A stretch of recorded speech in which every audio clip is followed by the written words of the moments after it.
Ang programang ito ay rated SPG. Striktong patnubay at gabay ng magulang ang kailangan. Maaaring may masiselang tema, lengguwahe, karahasan, sexual, horror o droga na hindi angkop sa... Which means, sa'yo mapupunta ang majority ng kayamanan ni Tanda.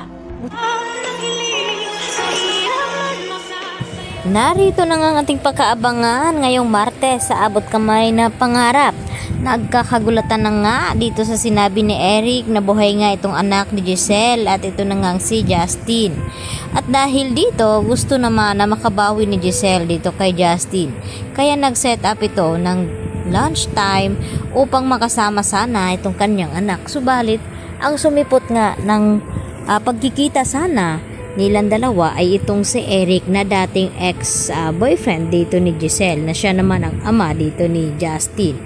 At tinanong ni Giselle itong si Eric na kung bakit siya ang naparito na saan daw itong kanyang anak. At ang sagot naman dito ni Eric sa kanya ay ayaw daw makipagkita o makipag-usap ni Justin dito sa kanyang ina na si Giselle. Dahil galit pa rin dito ang kanyang anak dahil sa ginawa nito ni Giselle na pinaampon at ipinamigay. Samantala, gusto naman na malaman ni Giselle kung paano nangyari iyon.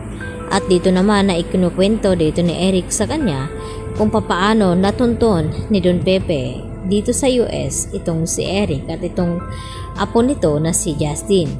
At dahil dito, nagpagawa pala agad ng DNA test itong si Don Pepe noon upang papatunayan na apo niya nga talaga itong si Justin.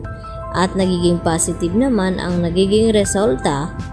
At dito nga naniyakap ni Justin ang kanyang lolo at pinakiusapan ni Don Pepe noon itong si Justin na sana mapatawad daw niya itong kanyang ina na si Giselle. At ang tanging sabi naman ni Justin sa kanyang lolo, kung ipipilit niya ay baka pati siya ay kakalimutan na rin ni Justin.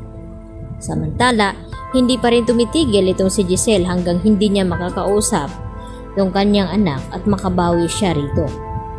At dahil dito, nagpakita naman itong si Justin dito sa kanyang ama na si Eric at sinabi na Pasko naman ay may gusto siyang ibigay nito itong hair clip na ibinigay noon pala sa kanya ni Giselle at nagpapanggap na siyang araw ang kanyang tita Giselle.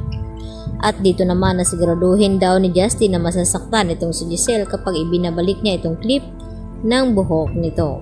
At dito nga na dumating itong si Justin habang kasama ni Giselle itong si Annalyn na nagla-lunch at hinihintay ang pagdating ni Justin at nang yakapin sana ito ni Giselle ay pinigilan naman siya dito ni Justin at ibigay lamang at ipinamukha ni Justin itong hair clip na ibinigay noon dito nga ni Giselle at hanggang sa umiyak na naman ito.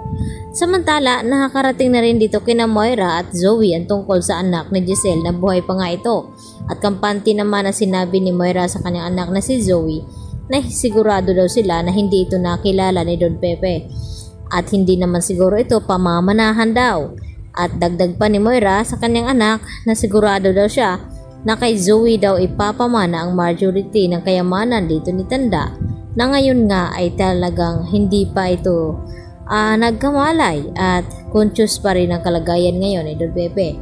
At wala naman silang kaalam-alam na palaban nga itong si Justin at hindi siya makakapayag na hindi sa kanya mapupunta ang kayamanan ng kanyang lolo at lalong-lalo na sa kanyang ina na si Giselle. Lalo pat siya ang unang apo at siya dapat ang tagapagmana ng Apex Hospital. Kaya magkakaroon na naman ang kahati at magiging mainit ang labanan dito kay na Justin at Zoe dahil hindi nga magpapatalo itong si Justin dito kina Moira at Zoe. Lalo pat alam ni Justin ang tunay na ugali ni Zoe na kung papaano ito umasta bilang anak ni RJ, subalit ay hindi nga siya ang tunay na anak dito. Kaya yan po ang ating pagkatutukan sa bagong yugto ng Abot Kamay na Pangarap dahil mas marami pa tayong aabangan tungkol dito sa mag-ina na si Giselle at Justin. Yan lang po at marami pong salamat sa inyong pakikinig at panonood. Bye-bye!